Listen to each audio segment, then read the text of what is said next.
டெல்லி தலைநகரத்தில் நடந்து கொண்டிருக்கிற மாணவர் இளைஞர் போராட்டத்திற்கு ஆதரவு தெரிவிக்கக்கூடிய வகையில் இந்திய கம்யூனிஸ்ட் கட்சியின் சார்பில் நாங்கள் வந்திருக்கிறோம். என்னோடு எங்களுடைய கட்சியினுடைய நாடாளுமன்ற உறுப்பினர் சந்தோஷ்குமார் இருக்கிறார். அனைத்து இந்திய மாணவர் பெருமன்றத்தினுடைய தலைவர்கள் தினேஷ் தமிழ்நாட்டை சார்ந்தவர், விராஜ் தேவாங் மகாராஷ்டிராவை சார்ந்தவர் அவர் இருக்கிறார். எங்களுடைய கட்சியின் சார்பில் அவர்களுக்கு முழு ஆதரவை தெரிவித்திருக்கிறோம். நேற்றைய தினம் டெல்லியில் நடந்த தாக்குதலை வன்மையாக நாங்கள் கண்டிக்கிறோம். டெல்லி போலீசார் இந்த இளம் போராளிகளின் மீது தடியடி பிரயோகம் நடத்தியது, கண்ணீர் புகை வீசியது, அவர்களை ஓட ஓட விரட்டி தாக்கி பலர் இன்றைக்கு உடல் காயங்களை பெற்று மருத்துவமனைகளில் அனுமதிக்கப்பட்டிருக்கிற சூழல் ஏற்பட்டிருக்கிறது. டெல்லி போலீசாரின் இந்த வன்முறையை இந்திய கம்யூனிஸ்ட் கட்சி வன்மையாக கண்டிக்கிறது. இவர்கள் எழுப்புகிற கோரிக்கைகள் நியாயமானவை. நம்முடைய தமிழ்நாட்டிலேயே 2017 நீட் பிரச்சனை எழுந்தது. நம்முடைய தமிழ்நாட்டிலேயே அனிதா போன்றவர்களுடைய மரணத்தை நாம் எதிர்கொண்டிருக்கிறோம்.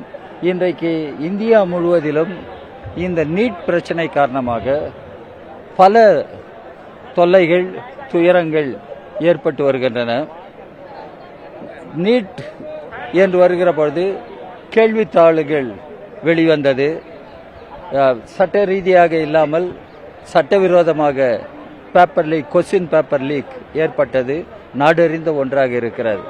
அதே போல தேர்வு முறைகளில் நடைபெறுகிற கபடங்கள் அவையும் நாடறிந்த ஒன்றாக மாறியிருக்கிறது. அதே போல இன்றைக்கு எக்ஸாமினேஷன் என்று வருகிற பொழுது அந்த ஆன்சர் ஷீட்டை திருத்துவது என்று வருகிற பொழுது அதிலும் எப்படியெல்லாம் தில்லுமுள்ளுகள் நடைபெறுகின்றன என்பவை பொதுவெளியில் இன்றைக்கு வந்திருக்கின்றன. எனவே இந்த இளைஞர்கள், மாணவர்கள் என்ன கேட்கிறார்கள் என்றால், இவற்றுக்கெல்லாம் பொறுப்பான அமைச்சர் தர்மேந்திர பிரதான் ராஜினாமா செய்ய வேண்டும். அவர் அறநெறி அடிப்படையில் ஒரு மாரல் ரெஸ்பான்சிபிலிட்டியை ஏற்று பதவியை அவராக விட்டு போக வேண்டும் என்று கேட்கிறார்கள்.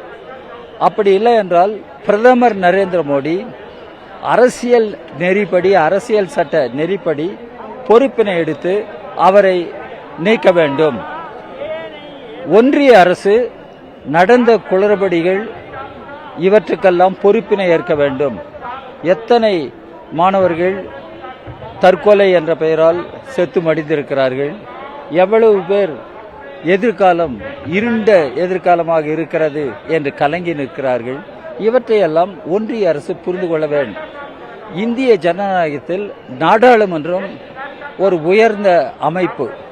அதை தான் டாக்டர் அம்பேத்கர் குறிப்பிட்டிருக்கிறார்.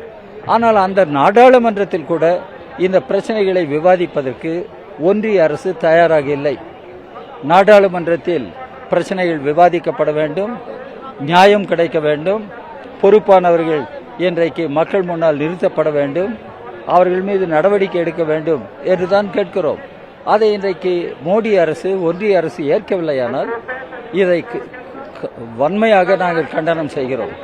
எனவே இப்பொழுது நாடாளுமன்ற கூட்டத்தொடர் நடக்கிற பொழுது மோடி அரசாங்கம் ஜனநாயக ரீதியாக பேச்சுவார்த்தை அடிப்படையில் நல்லதொரு தீர்ப்புக்கு முன்வர வேண்டும். அந்த நல்லதொரு தீர்ப்பு சம்பந்தப்பட்ட அமைச்சரை நீக்குவது அல்லது அவரை பதவி விலக செய்வதாகும். எனவேதான் அவர்கள் தொடர்ந்து போராடுகிறார்கள். அவர்களுக்கு ஆதரவு தெரிவிப்பதற்காக இந்திய கம்யூனிஸ்ட் கட்சி சார்பில் நாங்கள் வந்திருக்கிறோம்.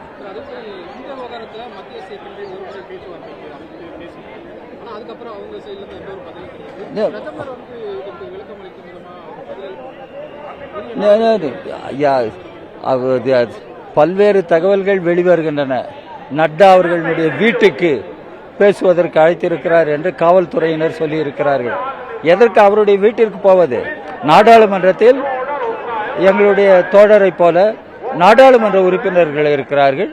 நாடாளுமன்ற உறுப்பினர்களுக்கிடையே பேச்சுவார்த்தை நடத்தலாம், அல்லது பிரதமர் தன்னுடைய அலுவலகத்திற்கு அழைத்து பேச்சுவார்த்தை நடத்தலாம். ஏன் அதை செய்யவில்லை? அதுக்கு மாறாக இங்கும் அங்குமாக அழைத்து என்ன பேசப் போகிறார்கள்? அது பேச்சுவார்த்தை என்பது அர்த்தபூர்வமான பேச்சுவார்த்தையாக இருக்க வேண்டும், ஜனநாயக பூர்வமான பேச்சுவார்த்தையாக இருக்க வேண்டும்.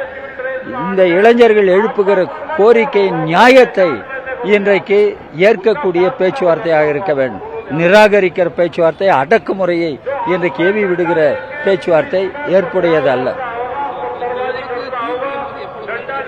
தீர்வு என்பது நியாயத்துக்காக அவர்கள் போராடுகிறார்கள். நியாயத்திற்காக நாடாளுமன்றத்தில் எதிர்க்கட்சியை சார்ந்த எல்லா உறுப்பினர்களும் இன்றைக்கு குரல் எழுப்பி வருகிறார்கள். எவ்வளவு நாளைக்கு மோடி அரசாங்கம், ஒன்றிய அரசாங்கம் இப்படி ஒரு இருமாப்போடு அகங்காரத்தோடு செயல்பட இருக்கிறது என்பதை நாம் பார்க்க இருக்கிறோம். இளைஞர்கள் நினைத்தால் இன்றைக்கு இந்தியாவில் பல்வேறு மாற்றங்களை கொண்டு வர முடியும். அது வெறும் கல்வித்துறையில் மட்டுமல்ல, அரசியல் துறையிலும் மாற்றத்தை கொண்டு வர முடியும் என்பதை திரு மோடி தெரிந்து கொள்ள வேண்டும்.